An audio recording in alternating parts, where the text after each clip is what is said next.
Nag-decide nga ako na magtinda nitong finger stick at mallows na nagte-trending dito sa Facebook. So marami ako nakikita na business owner na nag-a-add sila ng mga gantong paninda sa kanilang tindahan pang-aakit ng customers at dagdag income na rin. So ngayon i-share ko sa inyo kung magkano ngayon nagastos ko.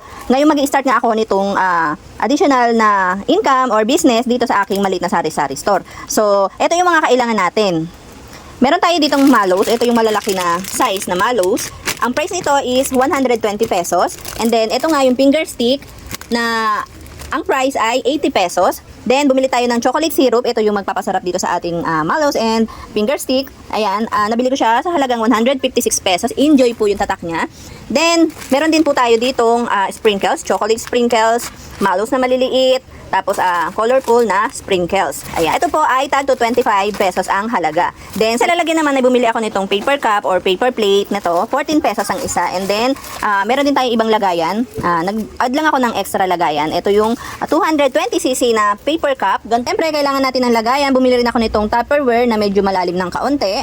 Ang halaga nito ay 58 pesos ang isa. At yung lagayan natin ng mga sprinkles, ng mga toppings, ayan, ito. 24 pesos ang isa nito.